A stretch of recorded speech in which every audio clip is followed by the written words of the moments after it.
یہ آپ کا دعویٰ ہے، یہ آپ کو خراب کر دے گا۔ ہم نے بہت سارے ایسے لوگ دیکھے جو بہت بڑے عالم تھے، لیکن اللہ جب لینے پہ آیا تو عقل ہی لے گیا، شعور ہی چلا گیا، حافظے ختم ہو گئے۔ آپ دیکھتے ہیں بڑھاپے میں کچھ لوگ ایسے ہوتے ہیں کہ جن کو یہ بھی یاد نہیں رہتا کہ میرا نام کیا ہے، میں کہاں ہوں، مجھے کدھر جانا ہے۔ تو اس وقت سے اللہ کی پناہ مانگیں اور اپنی نظر اپنے رب کریم کی جانب رکھیں، اللہ کی جانب اپنی نظر کو مبذول رکھیں۔ دوسری بات، علم کے بعد ایک چیز آتی ہے جس کا نام ہے ہدایت، جس کا نام ہے تقویٰ، جس کا نام ہے پرہیزگاری، جس کا نام ہے عمل، عبادت، ریاضت۔ یہ بھی اسی وقت ہی نصیب ہوتی ہے جب میرا رب کریم نصیب فرما دیتا ہے۔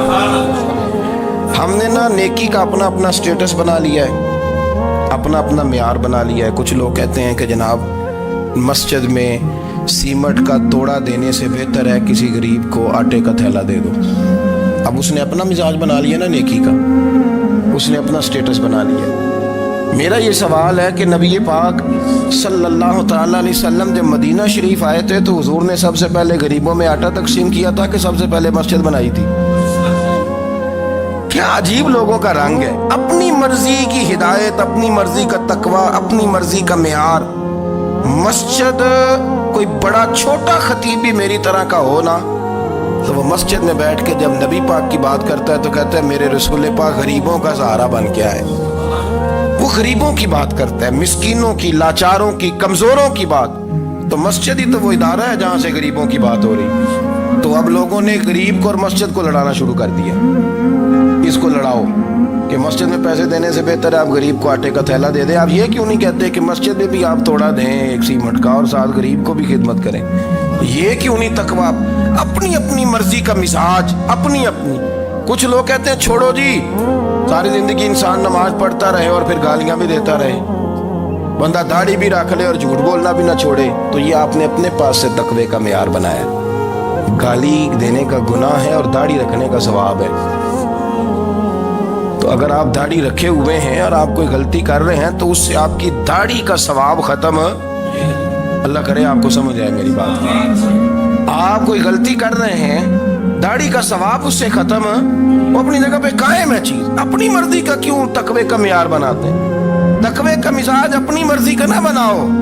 اللہ کی بارگاہ سے دعا مانگو کہ یا اللہ ہمیں ہدایت کا نور عطا فرما، اللہ تو ہمیں رستہ دکھا، تو بتا کہ ہدایت کیا ہے۔ تو رب فرماتا ہے اللہ ولی الذین آمنوا، اللہ مومنوں کا مددگار ہے، یخرجہم من الظلمات الی النور، وہ انہیں اندھیروں سے نکالتا ہے اور نور کی طرف روشنی عطا فرماتا ہے۔ اندھیروں سے نور کی طرف اللہ لاتا ہے۔ اللہ ولی، اللہ مومنوں کا ولی ہے، وہ انہیں اندھیروں سے نور کی طرف نکالتا ہے۔ ہدایت ہمیشہ اللہ کی طرف سے سمجھے۔ جب وہ نماز کی توفیق دیتا ہے تو اپنے فضل سے دیتا ہے، جب وہ ذکر کی توفیق دیتا ہے تو اپنے فضل سے۔ ہم سمجھتے ہو جی فلانا نہیں پڑھ رہا بڑا بیوقوف ہے، فلانا نہیں پڑھ رہا، تو تم کیا اپنی عقل کے زور پہ پڑھ رہا ہے؟ میں جی اللہ کے فضل سے 2 سپارے پڑھتا ہوں، تو کس پہ احسان کرتے تو 2 سپارے پڑھ کے رویا کر کہ اگر مالک تو بڑا کریم نہیں؟ بڑے لوگ ہیں جن کو پورا قرآن حفظ ہے پر انہیں پڑھنے کی توفیق نہیں، تو انہیں فضل کیا اور مجھے توفیق دے دی ہے پڑھنے۔ رویا کر، پڑھ کے رویا کر، راتی ساری کر کر زاری، وہ نیند اکھاں تھی توندے تے فجرے اوہی گناہگار کہاون سب تو نیوے ہوندے۔ مہربانی کریں، ڈریں، نیکی کریں تو پھر ڈریں، پھر احساس پیدا کریں، پھر اپنے اندر وہ کمزوری لائیں کہ توبہ توبہ مجھے تو پتہ ہی نہیں، تو جانتا ہی نہیں۔ حضرت سیدنا امام اعظم ابو حنیفہ رحمۃ اللہ تعالی علیہ کے ساتھ ایک شخص کہتا ہے میں نے نماز پڑھی تو عشاء کی نماز تھی۔ یہ جو لوگ بڑے ہوتے ہیں نا، ان کے پیار کرنے والے بڑے ہوتے ہیں، ان کے گرد خوف بھی بڑا ہی ہوتا ہے، انہیں بڑا ڈر لگتا ہے، بڑی بعض اوقات آزمائش ہوتی ہے ان کی۔ عشاء کی نماز کہتے پڑھی تو امام صاحب نے نا عشاء کی نماز میں تلاوت کی آیتیں فَمَن يَعْمَلْ مِثْقَالَ ذَرَّةٍ خَيْرًا يَرَهُ وَمَن يَعْمَلْ مِثْقَالَ ذَرَّةٍ شَرًّا يَرَهُ، فرمایا جو ذرہ برابر خیر کرے گا وہ بھی قیامت میں دیکھے گا، اور جو ذرہ برابر شر کرے گا وہ بھی قیامت میں اس شر کو دیکھے گا اس کے سامنے آئے گا. تو وہ شخص کہتا ہے کہ سارے لوگ نماز پڑھ کے چلے گئے تو امام صاحب رحمۃ اللہ علیہ نے اپنی داڑھی پکڑی رو رہے ہیں. کہتے ہیں وہ ذرہ برابر نیکی کا بدلہ دینے والے، وہ ذرہ برابر شر پہ سزا دینے والے میری سفید داڑھی کو دیکھ. مالک میرے ذرے ذرے سامنے نہ لانا، لوگ تو میری بڑی قدر کرتے ہیں دنیا، میں تو بڑا پہچانا جاتا ہوں، لوگ تو میری راہوں میں پھول لیے کھڑے ہوتے ہیں، مجھے بڑا نوازتے ہیں. قیامت میں رسوا نہ کر دینا، میرے لیے مشکل ہو جائے گی. وہ کہتے ہیں میں نے امام صاحب کا درد دیکھا، مجھے کوئی کام تھا تو میں چلا گیا. میں نے کہا کہ وہ اس وقت اللہ کے حضور حاضر ہیں تو میں دوبارہ آؤں گا. کہتے میں تہجد کا وقت آیا تو امام صاحب وہیں بیٹھے تھے اور ان کی داڑھی آنسوؤں سے بھری ہوئی تھی اور زور سے داڑھی پکڑی ہوئی. کہنے لگے مالک رسوا نہ کر دے، قیامت میں رسوا نہ کر دے. یار جو ہدایت یافتہ لوگ تھے وہ تو ڈرے ہوئے تھے، وہ تو سہمے ہوئے تھے. وہ تو کہتے تھے یہ اس کا فضل نہیں، اس نے بلا لیا، یہ اس کا کرم نہیں. حضرت بایزید بسطامی کسی کافر کو دیکھتا تو رو پڑتے، کہتے مالک تو کتنا کریم ہے، یہ بے ایمان رہ گیا، تو نے اپنے فضل سے مجھے اپنے نبی کا غلام بنا لیا. وہ رو پڑتے. یہاں تو لوگوں کا دعویٰ ہی بڑا ہے. نمازی اللہ خیر فرمائے وہ تو دوسروں کو گھورتا ہے، وہ کہتا ہے جنت کا میں مالک ہوں، کنجیاں میرے پاس ہیں، میں کسی اور کو گھسنے نہیں دوں گا. اور اگر 2-3 حج کر لے تو پھر تو وہ کہتا ہے کہ اب میرے سے پوچھ کے لوگ جنت میں جائیں گے معاذ اللہ. اور اگر وہ 2 4 5 7 دفعہ کوئی نفل پڑھ لے تو پھر وہ کہتا ہے چھوڑیں جی سارے لوگ بے عمل ہیں، میں اکیلا نیک ہوں. نہ ایسا کریں، اپنی توجہ اپنے رب پہ رکھیں، اپنی توجہ اپنے معین الملت والدین، عطائے رسول، ہند الولی، غریب نواز، خواجہ معین الدین چشتی، حضرت خواجہ اجمیر، شاہ اجمیر، شاہ اجمیر، والی ہندوستان. آخری عمر میں نا سارا دن روتے گزر جاتا، ساری رات روتے گزر جاتے، ذرا سی کوئی بات کرتا تو رو پڑتے، آنکھیں آنسوں سے بھری رہتی. کئی دفعہ اپنے بھی پریشان ہو جاتے ہیں نا کہ یار تو ایک بات کی جان ہی نہیں چھوڑ رہا. تو خواجہ قطب الدین صاحب بختیار کاکی سے لوگوں نے کہا کہ آپ مرشد سے بات کریں، اتنا بھی تو نہیں نہ رونا چاہیے، ہر وقت اس کے آنسو کی کریے، عاشق دا کام ہی رونا توڑا تے بنا رویوں نہیں منظوری. یہ عاشق سدا ہی روندا رہندا ہے، پاویں وصل ہوئے تے پاویں دوری. ہر وقت رونے کا کیا مطلب ہے؟ تو خواجہ قطب صاحب کہتے ہیں میں قریب گیا تو میں نے پیر دبائے، میں نے کہا سونیا لوگ تو کچھ بھی نہیں کرتے، تو نے تو کمال کر دیا، 90 لاکھ آدمی مسلمان کر دیا، دنیا کچھ نہیں کرتی، تو نے 50 سال ساری رات مسلح پہ بیٹھ کے رب راضی کیا. تو شہزادہ تھا، حضور کی اولاد تھا، لیکن معین الدین تیرا ایک پلاٹ بھی نہیں، تو نے طالب علم پالے، انہیں غریبوں کو دیا، انہیں نوازا، کوئی شے نہیں تیرے پاس، ہر چیز تو نے، ساری رات روتے ہو، سارا دن روتے ہو. تو خواجہ قطب الدین صاحب کہتے ہیں میں نے جب عرض کیا تو خواجہ صاحب مجھے گلے لگا لی، چیخ مار کے روئے، کہنے لگے قطب الدین پتر داڑھی سفید ہو گئی، جانے کا وقت آ گیا، جو تو نے نیکیاں گنوائی ہیں وہ ہیں صحیح میرے پاس، پر یار کی بارگاہ میں پیش کرنے کے قابل ایک بھی نہیں، ایک بھی نہیں. تو بارگاہ تو دیکھ کتنی بڑی ہے، رسول کریم کی بارگاہ میں پیش کرنے کے قابل ان میں سے ایک بھی نہیں. تو آستانہ دیکھ کتنا بڑا ہے، کیا پیش کروں گا، کیا عرض کروں گا حضور کی بارگاہ میں، کس طرح. وہ یار جو بڑے تھے وہ تو ڈرے ہوئے تھے، سہمے ہوئے تھے، وہ تو بڑی آزمائش میں تھے، لیکن میرا اور آپ کا رٹا 2 نمازیں پڑھ کے 6 نمازوں کا دعویٰ کرنا اور لمبی چوڑی کہانیاں بنانا اور اپنے منہ سے اپنی تعریفیں کرنا، اس سے تھوڑا باہر آئیں. رزق بھی میرا اللہ ہی دیتا ہے، علم بھی اللہ دیتا ہے، رزق بھی. بڑے بڑے فقیروں کو مالدار ہوتے دیکھا، بڑے بڑے مالداروں کو فقیر ہوتے دیکھا، بڑے بڑے. میرے ایک بڑا سخی قسم کا سجن ہے، بڑا پیارا ہے، میں اسے سخی مانتا ہوں. میں نے اپنی پریشانیوں کے دنوں میں بھی اس شخص کو سخی دیکھا. ایک دن رات کو مجھے ٹیلی فون کر کے کہنے لگا کدھر ہو؟ میں نے کہا میں گھر ہوں. انہیں اکثر سفر میں ہوتے ہو نا؟ میں نے کہا طبیعت کیسی ہے؟ ٹھیک ہے، بس حال چال پوچھنا تھا. میں نے سمجھائی، میں نے کہا یار یہ کوئی مسئلہ ہے، ورنہ رات کے 2 بجے کوئی حال پوچھنے کو فون تو نہیں نہ کرتا، کوئی مطلب ایسا تو مسئلہ نہیں نا. تو میں نے بیک کال کی, میں نے کہا یار میری بات سن, مسئلہ کیا؟ کہ نہیں کچھ نہیں دل کر رہا تھا. میں نے کہا میری گل سن, رہے ہیں اسی 4-5 سال کٹھے, میں تین جاننا, اصل بات کر.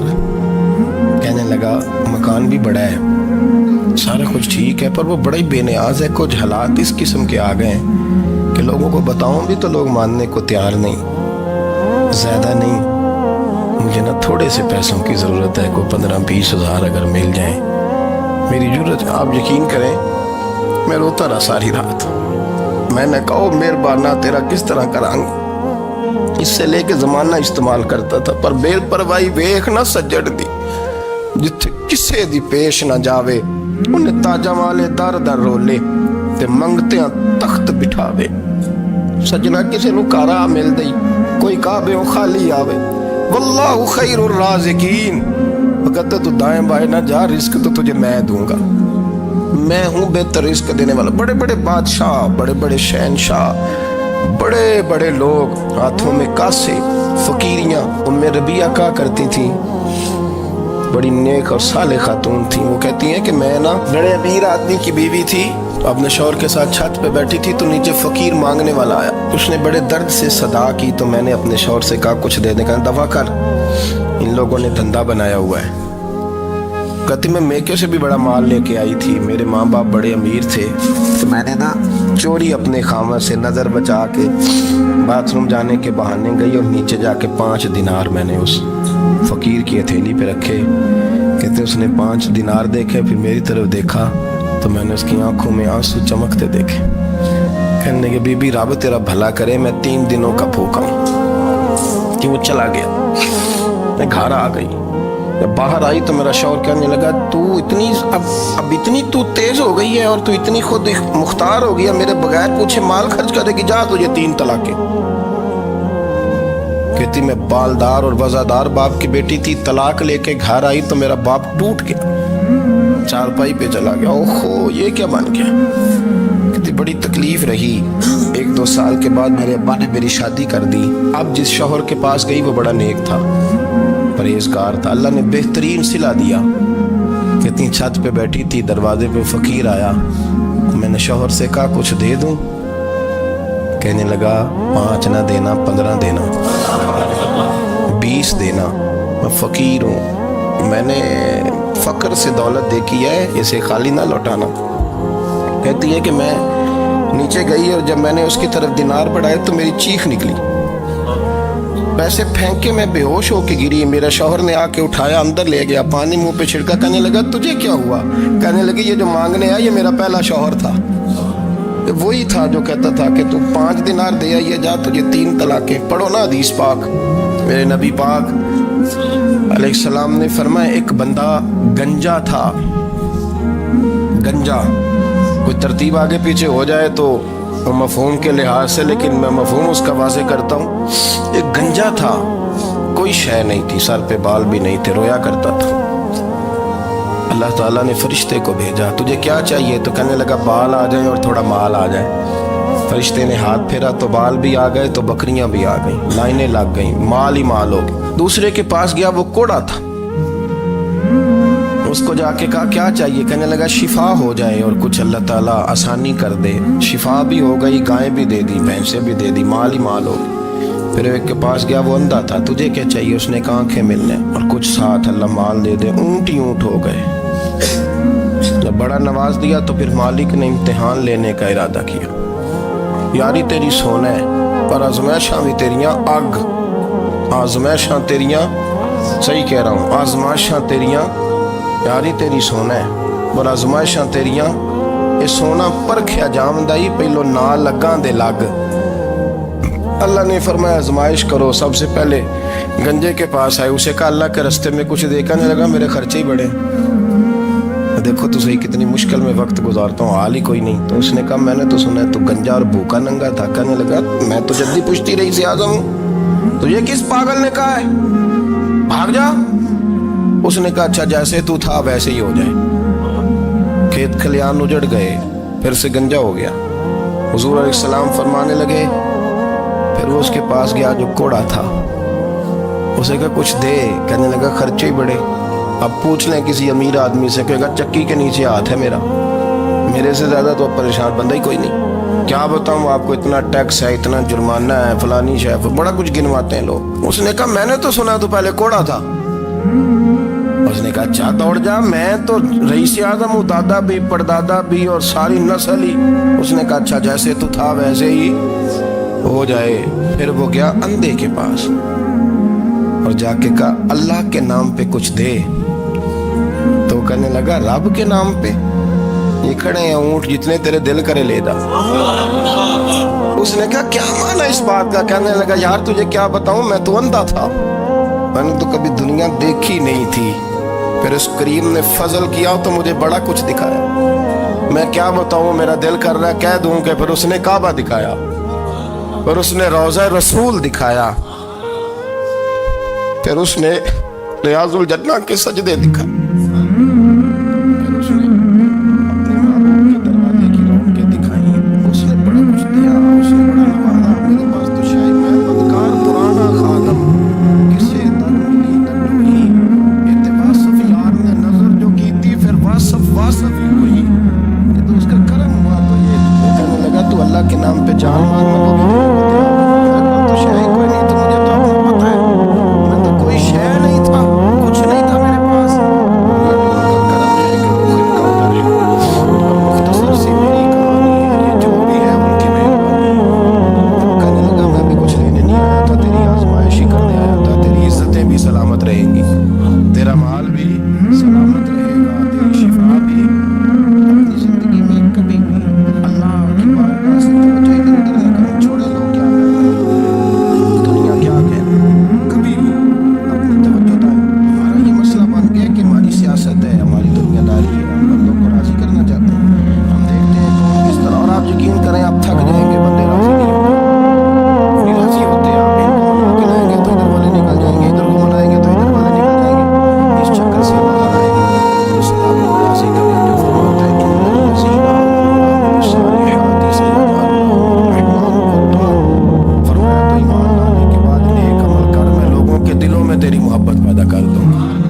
رحمان لوگوں کے دلوں میں محبت ڈال دے گا، اللہ لوگوں کے دلوں میں اپنی نظر ہمیشہ اپنے رب پر رکھے۔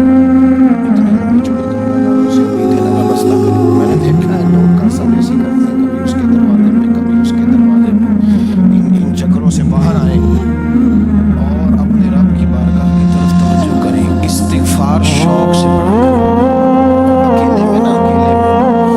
حضرت رئیس المتکلمین مولانا نقی علی خان صاحب رحمۃ اللہ علیہ نے لکھا ہے کہ فرعون 500 سال حکومت کر لیا، یا تو 5 سال کی حکومت کی، پیر لڑکھڑاتے 500 سال۔